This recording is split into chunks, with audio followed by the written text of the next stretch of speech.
Hey guys, John V here from PhoneArena. Right now you're watching our in-depth video review of the Google Nexus 5. This year's model is again brought to us by LG. With the design of the Nexus 5, it's a little bit more toned down with its approach, more modest look compared to last year's model, but this time it actually features 4G LTE connectivity in tow, so you get faster data speeds. At the same time too, the Nexus 5 is outfitted with the latest hardware out there, so it features a larger 5-inch 1080p display. You have that Qualcomm Snapdragon 800 processor in tow, and of course, the new experience, the Android 4.4 KitKat. So the Nexus 5 is shaping up to be a spectacular offering, especially when you think about its price point of $349. Now that's outright. We're going to find out how it fares and whether or not it's going to be one of the great devices this upcoming holiday season.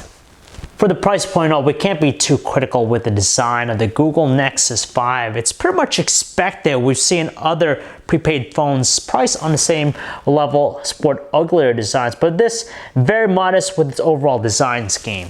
Just like the Nexus 7, the Nexus 5 here is constructed out of plastic. Soft touch matte finish around the back here gives it a nice clean appearance. Now with the plastic construction, it contributes to having a very lightweight feel in the hand.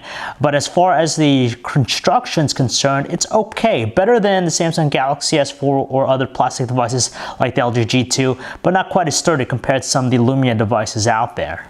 One quality about the design that really stands out for us is just the in-the-hand feel. It feels good for a handset bearing a 5-inch display. Now it follows the same premise with the LG G2 where they're able to actually shave off a little bit on the left and right bezels here on the sides of the display, so it doesn't feel as wide compared to some other devices out there. And when you combine the soft touch materials and a slight curve around the sides, it still feels very good in the hand.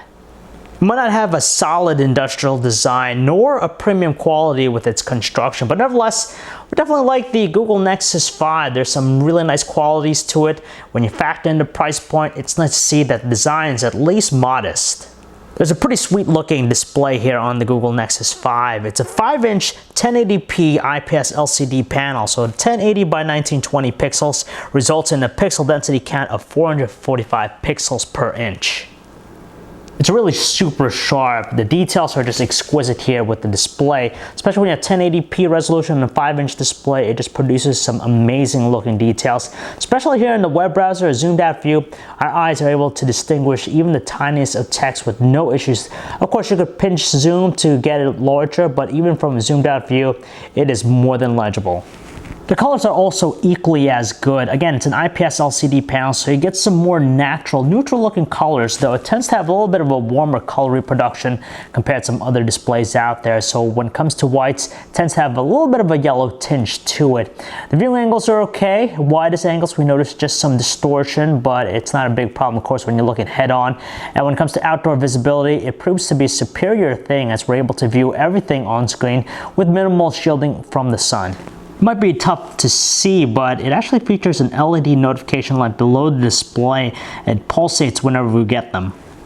Meanwhile, on the opposite side, we see several different things. We have a front-facing 1.3 megapixel camera on the top left corner. The small circular cutout is actually the earpiece, very tiny to tell the truth. And nearby down here towards the top right corner are the light and proximity sensors.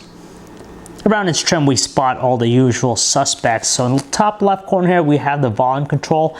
Very rigid, has a nice tactile feel when you press it. Same thing applies to the dedicated power button, which is located in the top right corner. You have the nano SIM slot right here. On the bottom, you have the micro USB port for charging data connectivity. One side here, I believe, is the speaker. The other one is the microphone. And up top, the only thing we have here are the 3.5mm headset jack and, of course, the noise cancellation microphone. In the rear, it's branded with the Nexus name, so you know it's a pure Android device. And again, we notice another design trait that we saw already with the Google Nexus 7. There's that huge ring around the lens of the camera here on the Nexus 5. It features an 8 megapixel autofocus camera, packs along an LED flash, 1080p video recording, an optical image stabilization module. Seeing that it has a closed design, there's no way to actually expand its internal storage capacity. So when you buy it, you got to really think about what's better for you, 16 gigabytes or 32.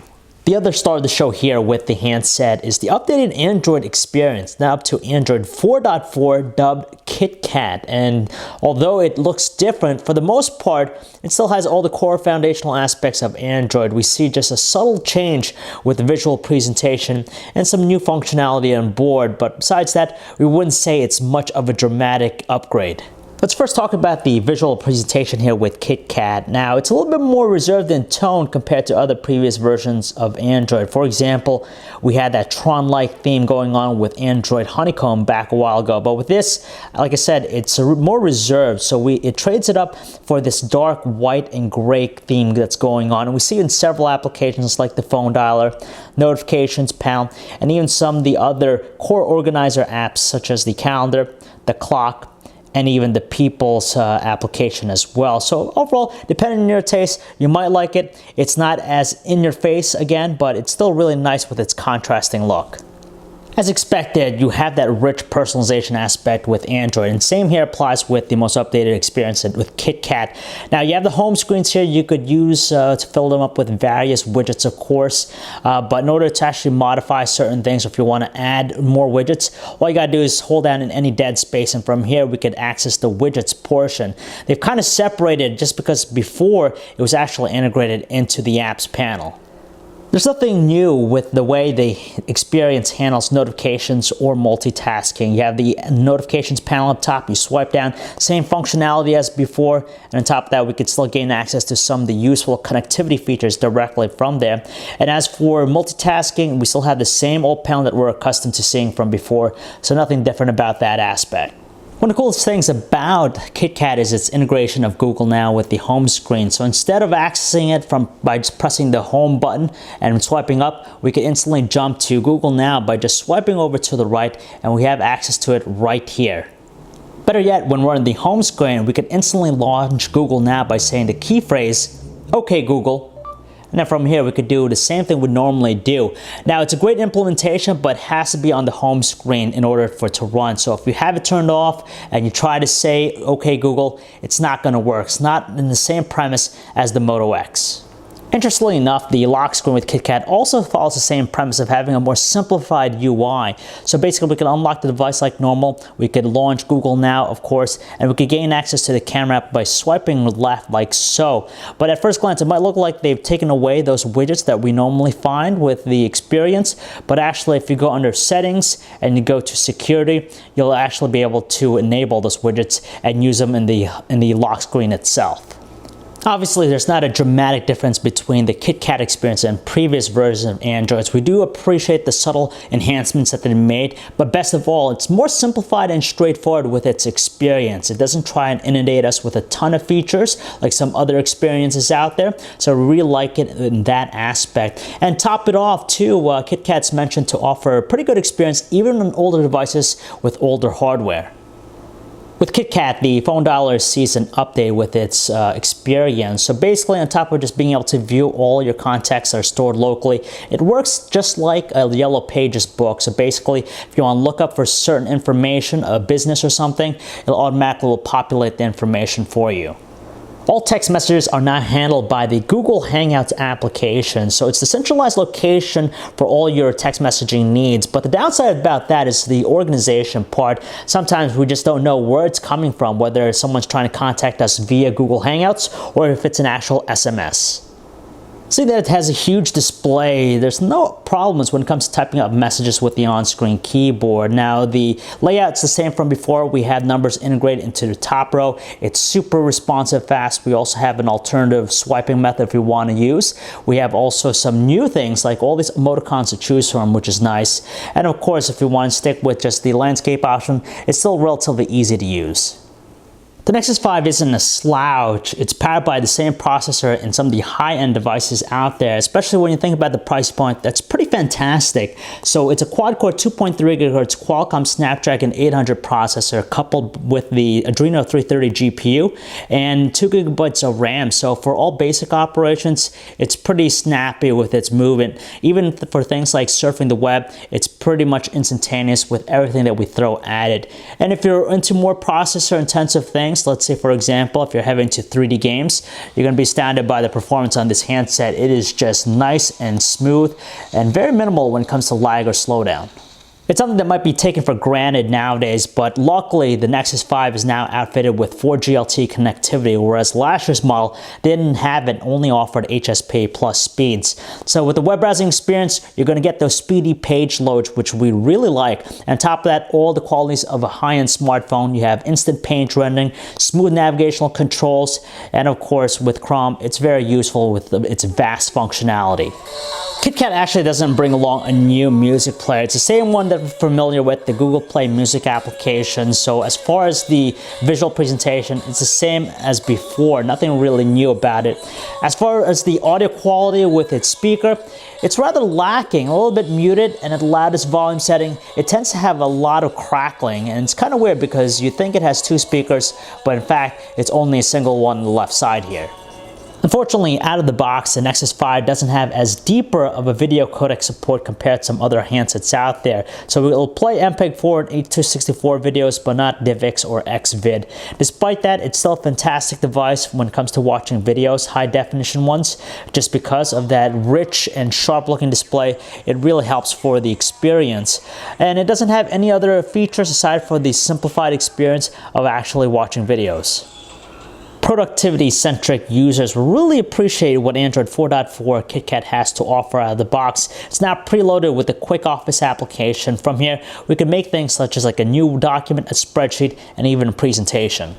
The gallery app doesn't change with KitKat. It's identical to previous versions of Android. So with the layout and the presentation, you still have two options. You can go with the grid-like view or the film strip view, whichever one's more preferable to you. And on board, we have also some editing options as well. We could do things, for example, we could do cropping, we could actually rotate it, and even some extensive functionality as well. We could apply several different filters if we want. We could adjust the contrast and exposure, so you have all that in the palm of your hands. Likewise, there isn't anything new with the camera app with KitKat. Same as before, you have the viewfinder that takes up the majority. On the right side, you have some icons for the shutter key, the options, and also the different shooting modes. You have still video, photo, you have panoramic, and even a photosphere option.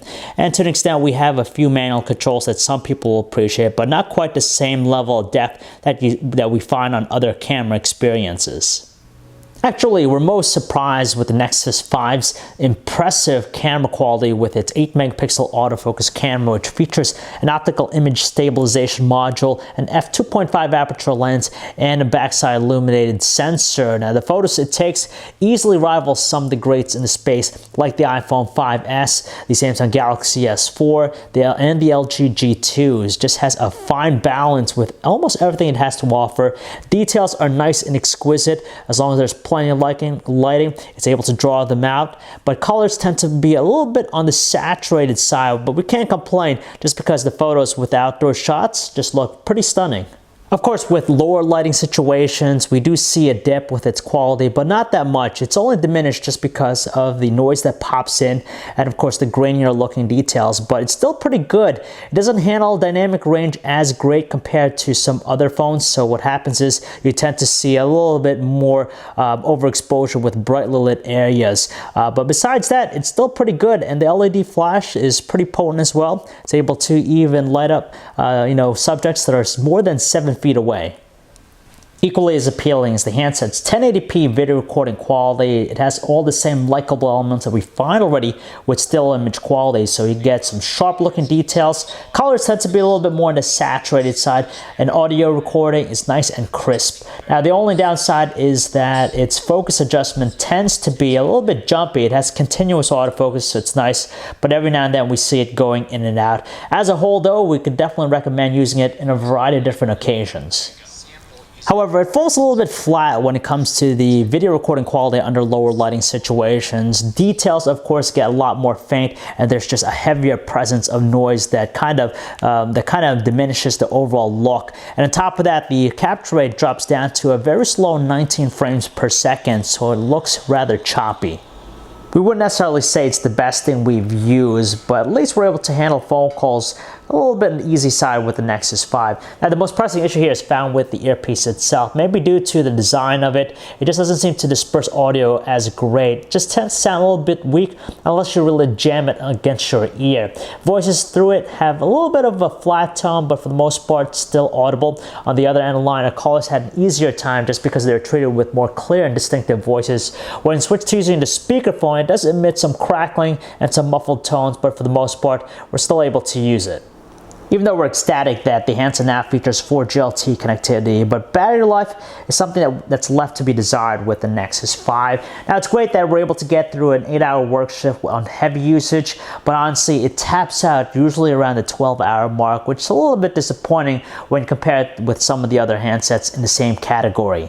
Without a doubt, the best part about the Google Nexus 5 is the price point. Now it's available in 16 or 32 gigabyte capacities. 16 gigabyte starts at $350, whereas the 32 gigabyte one, you're gonna have to pay $400 for that.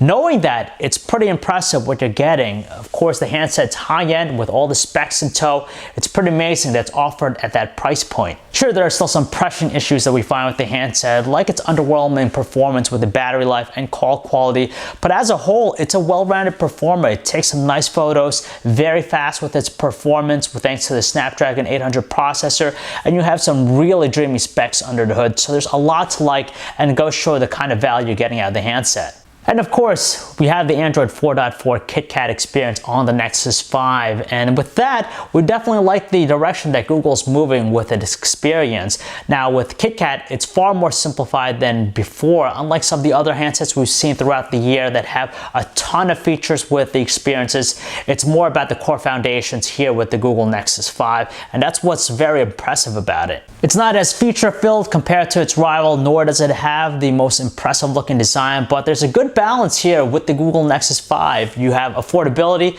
specs, and also the experience that all wrap together to make one fantastic handset.